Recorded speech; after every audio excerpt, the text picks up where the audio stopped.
But it was great, man. The fans there was crazy. It was an exhibition game. I wasn't expecting there to be that many people there, but it was fun. It was my first game back from being out for like a month and a half. That's a moment, man. And that Vegas trip obviously kind of put the entire world on notice that this team was special and just, a little different. So for you, I wonder, what were your sort of earliest memories of the Block M? Close streets, Ty Streets. He always got on some Michigan gear, talking trash, talking about it being the best university in the world. I agree with him now. You're like an ambassador for where I can stay in Ann Arbor. Now when I come back for games, you're the plug on hotels. Stay at the Kingston Hotel and just ask for Morez. You know what I mean? We'll leave the light on, right? I get it.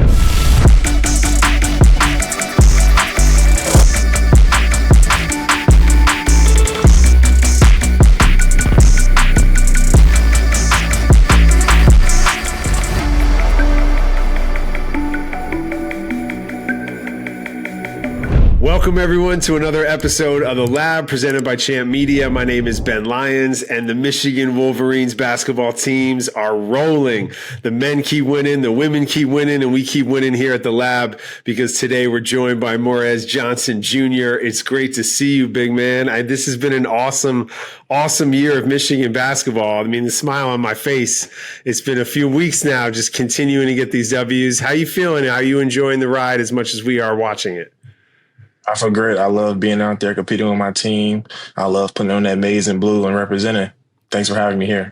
Dude, come on. This team is unusual. You've played organized basketball. We'll get into your high school career in Chicago, and we know you spent some time in Champaign at Illinois before coming to Ann Arbor. Been on a lot of different teams, play international ball. We'll talk some FIBA as well. But have you ever been on a team that's just as dominant and can win in so many different ways? Like, what is it about this team that you think makes it so special? It reminds me of my USA World Cup team. It's insane. So much talent on one team. Like, anybody have a great night on any given night. It's surreal, for real. Yeah, there's no real formula, right? It's not like, the guys have to do this or this guy needs to lead the way in scoring, or there's no real recipe. What is the recipe for success with you guys? Making sure you're playing hard as possible, playing together and defending. That's the only real recipe right there. And then everything else will take care of itself. You got the talent to figure it out. Yeah, I'd almost imagine that practice at times can be more challenging or more intense or more physical than some of these blowouts where you guys are up 30 with, 5 minutes to go or whatever. I mean, talk to me about just competing against some of the other guys on the team. Practice is very difficult, especially, let's say the guys that come off the bench. They definitely give us a run for our money some days. We go at it every day. I think iron really do sharpen iron. We getting real better. We getting better in practice every day just by competing against our teammates. Yeah. So we've had some of your teammates on the Lab this season, and I make a point to ask everyone because I want to make sure this guy was telling the truth, and so far it seems like he might be. Is Yaxel the best video game player on the team? I don't play video games like that, but I be hearing about him beating them. So I'm going to have to say yeah, because I haven't heard nobody talk about them beating them. The legend of Yaxel the gamer is growing here. So if you're staying off the console, what are you doing to kind of get your mind right away from the game? What are some of your passions off the court? I build Legos in my free times. I play with my dog, chill. I'm big on recovery, so I take good care of my body. What else? Recently I've been reading. One of my New Year's resolutions is to read a book every 2 months, something like that. In addition to whatever you're studying in school and doing with class and stuff. So what are you reading right now? What'd you kick the year off with? Relentless by Tim Grover. Nice. Okay. Yeah, the great trainer, huh? Mm-hmm. Yeah. Do you have some kind of outside the box recovery things that you do or ways that you take care of yourself that are a little different as you're, figuring out your career? I have a hyperbaric at my house. So I'll say that. And then I'm sure a lot of college athletes do it, but put their boots on at night before they go to bed, like the Normatec boots. Mm-hmm. And you're doing some yoga too. How important is yoga? Like, a lot of people don't realize that, a regular yoga routine, it's kind of like the key to everything. So Namari put me on game. So I'm just not getting into it for real. Mm-hmm. Namari had been doing it for 3 or 4 years. And I did it a couple times this year with the team, and I could tell the difference the day after. So I'm trying to get into it more. See, I'm telling you, Namar is like a 45-year-old man trapped in a college kid's body. He's got just like a old soul, wise approach to life, putting you on ways to take care of your body, right? That's what's so funny about this team is you have guys who have, played a couple spots or they've, are in their fifth year. And then you have someone like yourself who's a sophomore and who's 19. And, you got Trey, who's a true freshman. And it's kind of interesting mix of guys. What's the culture clash like with the age group? Like, is there a difference between the young guys and the old guys, you think? No, I don't think it's a difference, but you can definitely tell Namari way older than us sometimes, just with his responses sometimes. But I think everyone get along pretty well, and they're familiar with a lot of things. We familiar with a lot of things with each other. Yeah. Well, that's the thing. You guys had a great camp this summer. Take me back to this summer, going up to the lake and what that was like, and how maybe you attribute some of the success you're having this winter to some of the things Dusty did to help you guys come together at the start. Man, going to Lester Farm, that seemed like so long ago. But we went out there for a weekend, had dinner, was on the lake. Some guys went on the boat. Some guys playing golf. Some guy, he actually playing the video games a little bit. He was playing against some of the guys. I think 2K just came out around that time. We spent a lot of time together and made s'mores together. We really got a chance to bond with each other in jail that weekend because we was just in the woods with each other talking and stuff like that. I think that played a big part in of our culture we got now. Then the team comes to New York City. I was in the building at the world's most famous arena when you guys took on St. John's in a game with like an electric atmosphere. It felt like a game in March, and it was a preseason game. It was like an exhibition, overtime game. What was that experience like for you? You've probably played in the Garden before, I'd imagine, but what was that like to play in that game? If I wasn't hurt last year, it would have been my second time. So technically it was my first time there playing. But it was great, man. The fans there was crazy. It was an exhibition game. I wasn't expecting there to be that many people there, but it was fun. It was my first game back from being out for like a month and a half because of my leg injury. But it was definitely fun. I had a great time there. Then you go out to Vegas. You guys win the tournament in Vegas. This is the other question I ask about Yaxel to all his teammates. Where were you for the Yaxel dunk in Vegas? I think I was on the bench. I think I was on the bench because I seen him doing it. I was like, oh, my God, he did not just do that. That's a moment, man. And that Vegas trip obviously kind of put the entire world on notice that this team was special and just, a little different. What was that like for you going out there and winning? And if you want to share, what did you do with the winnings? The tournament was great. Playing against that high level talent every night, competing. I like how we had to play back to back, Can't let you get too comfortable to win on to the next game. That's because you have a hyperbolic chamber in your house. That's why, because you're reading Tim Grover books. So you're like, yeah, let's do AAU and play 2 a days. Let's play 3. Like, what are we doing here? Yeah, that's why. The right mindset. But yeah, going out there, just locking in and just playing every day, it kind of takes you back. But my plan with the money, I bought something both my parents. I bought them some more flights to my games, my girlfriend, my sister, stuff like that. Nothing too crazy. No, it's awesome, man. It's such a crazy time in college sports. You're somebody who's living it now at the highest level, playing for Michigan and doing, NIL deals and doing stuff for your folks. It's amazing. What are some of the challenges that maybe we don't really think about as fans or, as former students who were fans of the program when this NIL stuff wasn't around? What's changed, you think? You mean challenging with us getting paid and stuff like that? Yeah, I mean, I'm seeing on your Instagram, you're telling me I should you're hooking me up with a hotel deal. You know what I mean? Like you're doing you're like an ambassador for where I can stay in Ann Arbor. Now when I come back for games, you're the plug on hotels. Stay at the Kingston Hotel and just ask for Morez. You know what I mean? We'll leave the light on, right? I get it. So it's a wild time for a 19-year-old to navigate, playing on national TV and brand deals and people coming at you in the gram and all types of stuff. So what's something that's kind of surprising, you think, about the experience for us? I don't think this is a surprise to you guys, but we are extremely busy every day with practice, class, study hall, having to go do the recordings for the NIL deal, stuff like that. I think a lot of fans are, they notice that we be busy and stuff like that. But a surprise though, I don't know. I don't got no real No, surprise. but you're right though. It is a real. It's not just we get to play a game every couple of days and choose to go to class when we want to. Like you guys are locked in. You have a real structured kind of experience, obviously. But I imagine as a professional athlete, you kind of lean into that. Like that's kind of how you would approach life. I'd imagine. At what point in your own journey, like did basketball go from just something fun to do with your friends to wait, I could get a college scholarship and see the world or represent Team USA, which is amazing. I had got my first scholarship my freshman year of high school, but it really clicked for me that like I got a real chance to go play professional basketball like sophomore year. I think we was at a Thanksgiving tournament then, and then I was just playing so well, and I was talking to my high school coaches, Roshan and Rashay Russell, and they just gave me a talk in the hotel and stuff like that. And they was telling me like it's a real thing. Like I just got to keep grinding, keep getting better, and not get too complacent or anything like that. And now you're playing for the University of Michigan. Be curious your earliest memories of the brand. Like I went to Michigan because I love the Fab Five. Like those guys were my heroes, and still are to this day. So for you, I wonder what were your sort of earliest memories of the Block M? Coach Streets, Ty Streets. He always got on some Michigan gear, talking trash, talking about it being the best university in the world. I agree with him now. Just that right there, because I didn't start watching basketball until I got in high school.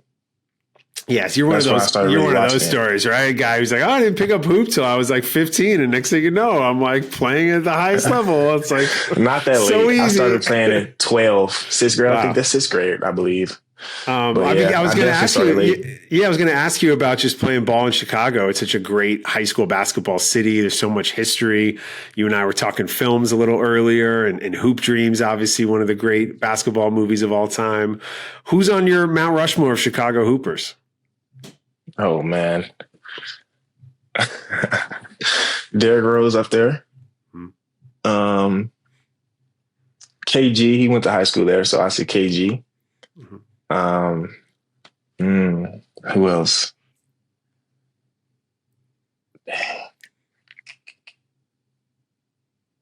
Isaiah Thomas.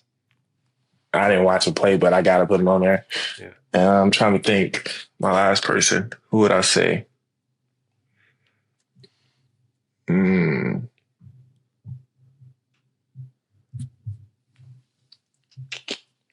I don't know who I put up there for fourth. It's a lot of people. Candace Parker, you got Jabari Parker, You got Dwayne Wade, you got Anthony Davis, Corey Maggette at Fenwick, you got Quentin Richardson, one half of the Knuckleheads. I'm trying to decide between Jabari Parker and Anthony Davis, but I'll give it to Anthony Davis. Yeah, Anthony Davis, a Chicago legend. Chicago basketball is a unique brand, though. You're somebody who played at a high level there, and you're part of that community now, and that legend. Some of those legendary names we named. How would you define Chicago basketball? Super competitive, gritty, love a challenge. So no matter who you are, they going at you. Stuff like that, just ultimate dog. Feels like you'd be talking about the Big Ten as well. You played at Illinois, now you played at Michigan. Like, how would you describe Big Ten basketball? Pretty much the same, super competitive, everybody going at each other, because they have something to play for, I'll say the Big Ten, I don't want to disrespect no other conference, but it's super competitive, fun, challenging. You never like Ben 10, like you never know who could like win. The worst team come in and beat the best team. That's just how the Big Ten is. Michigan playing on the highest stages, of course, going to play Duke down in DC. What are you looking forward to about that one? I'm definitely looking forward to it. I know a couple of guys on the team from like AAU and camps and stuff like that. Excuse me. So I'm very excited to play against those guys. And, Duke is Duke, Like, who wouldn't want to beat Duke? And that's the goal, I think we have the team to go in there and beat them. And that's the plan. I'm excited. Like, I used to be a big Kyrie Irving fan, so I like Duke a little bit. So I'm excited to go in there and play against those guys. See, we got to make sure you go back and watch the Fab Five documentary and watch the Duke section to really understand kind of the history of that Michigan and Duke relationship. Okay. Because I didn't know nothing about that. Goes back many years. You mentioned as well, you're watching Breaking Bad these days. What else are you kind of watching to keep your mind off hoop or to kind of, explore some of your other interests? I'm watching Force right now. Well, Force just finished last week, but earlier this year I was watching Snowfall. I Hmm. remember when I came, I had a visit with Coach May and my dad. They were telling me about Snowfall and Breaking Bad and stuff like that. So I made sure to watch those shows, and I love Snowfall, and I'm liking Breaking Bad a lot. So I'm only on season that's what three, Coach so May does on his recruiting trips. He just sits down and talks to you about what to watch and on Netflix and like what to binge watch. Really, it's you just get to working. know players. It's You just get working. to know his players. Yeah. Yeah. What's it like, to be recruited by somebody for a while and then that relationship changes, obviously, when you commit and then now he's your coach and you're on the team. What's the relationship like with Dusty now? It's even better now. It's super great. I'm able to go walk in Dusty office, talk to him about anything, call him late at night if I have to call him. He invited me to his house a bunch of times. I've been in his house like 4 or 5 times this year for dinner with the team and by myself. He's a super great guy. You there when he's jumping in Grateful. the ice plunge? Like, are you there when No, he's doing all nah, that? No, that's not I'm you. not participating in that. Chicago I guy, get in the you're cold used to the tub. cold? No, that's not for you. It's from recovery. I Nah, feel like you'd be into that. No? I cold plunge at the gym. It's kind of fun to see him have those moments and he shows everybody he's a little nuts, and he's still got it Yeah, too, right? that's definitely nuts. Him and Will, man. Hey, I've been loving some of the merch that I see that you're involved with. Talk about some of the t-shirt designs and some of the products that you're standing behind because they're a lot of fun. So, Coach May's son, Eli May, he's a manager for the team, and he started calling me Resolution earlier this year. And I was like, nah, bruh, nah, cut that out, bruh. And then a couple of other managers started calling me that. My teammates started calling me that. And then Dylan sent me a shirt like 3 weeks ago with the Resolution and my logo, my figure Duncan. And I said, yeah, that's tough. You got to release that. At Yeah. first, I was like, no, because I've seen Resolution.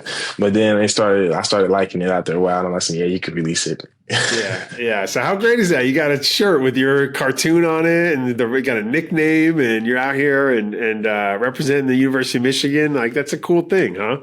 They're super dope. Super dope. Yeah. So we're gonna Especially see. when I see fans with it on. Yeah, we're gonna see more designs for you. We're gonna see more, shirts. You think coming? Yeah, I'm working on something. I talked to my agent today about something. We're working on it. Something new. Okay, I love that. That's awesome. Talk to me about the Team USA experience. A lot of people might not know that about you. I know Trey played some Team USA ball as well. You Hmm. played with some of the big guys in college basketball. AJ DeBanza was on that team. Like, talk to me a little bit about what's it like to wear USA on the chest. Super great. I was able to wear USA on my chest the past 2 summers. The American Cup in Argentina, at the World Cup this past summer in Switzerland. Playing under Coach Tommy Lloyd at Arizona. It was super dope. A surreal moment being able to play in another country, representing your country with those high level athletes, learning from them, being able to pick their brains. Super competitive in practice and training camp. But yeah, it was just fun spending time with those guys off the court. Feel like that's got to give you such a mental advantage when you're going up against somebody in the Big Ten. And you're like, oh, what'd you do this summer? You do a camp at your high school? That's cool. Like I was balling in Argentina for Team USA. Like that's right. Like how does that experience get you ready for playing at Michigan? I definitely think it gives you a boost in confidence, especially competing against those guys in practice every day for the summer and then going to play other countries. When you come back here and get with your team, you got a little extra confidence on you. You got some juice going, and that carries on to the season. Absolutely. And you guys hit the ground running. Every time I feel like I look up, it's, personal high in rebounds, career best in points. Like Morez has this huge game, like playing at Chrysler. Talk to me about the environment and how that gives you a boost of confidence because you're putting up some big numbers some of those nights. It's super loud. The fans are amazing. I appreciate them coming out on them late nights and staying for the whole game. But it's just great being able to play out there. You have my teammates. My teammates are very encouraging too. I know you see them on the bench, especially when Yak's on the bench. His antics are funny. Yeah. But nah, it's just super supportive. I love playing there. I love the fans. They're amazing. Well, it's been awesome to watch you guys ball out and keep enjoying the experience, man. You can see that joy just pop off the screen when we watch you on TV. So I know you got a yoga class, so namaste. I'm gonna let you run. But before we wrap up here, as you're looking forward to the tournament, what can Michigan fans expect from this team come March, you think? A team that's gonna leave it all out on the floor every game, competitive, gonna give it they all, and we gonna do our best to get it done. You know, we all came here to win, and that's the goal, and we gonna try our best to do it. Namaste. Enjoy the yoga class. Enjoy the rest of the season. We'll see you back here on the lab anytime, man. Best of luck. We appreciate you. Thank you for having me. Morez Johnson Jr. hanging out. Ben Lyons in the lab. Make sure you subscribe, download all the past episodes, follow along on Champ Media, and as always, go blue. Peace.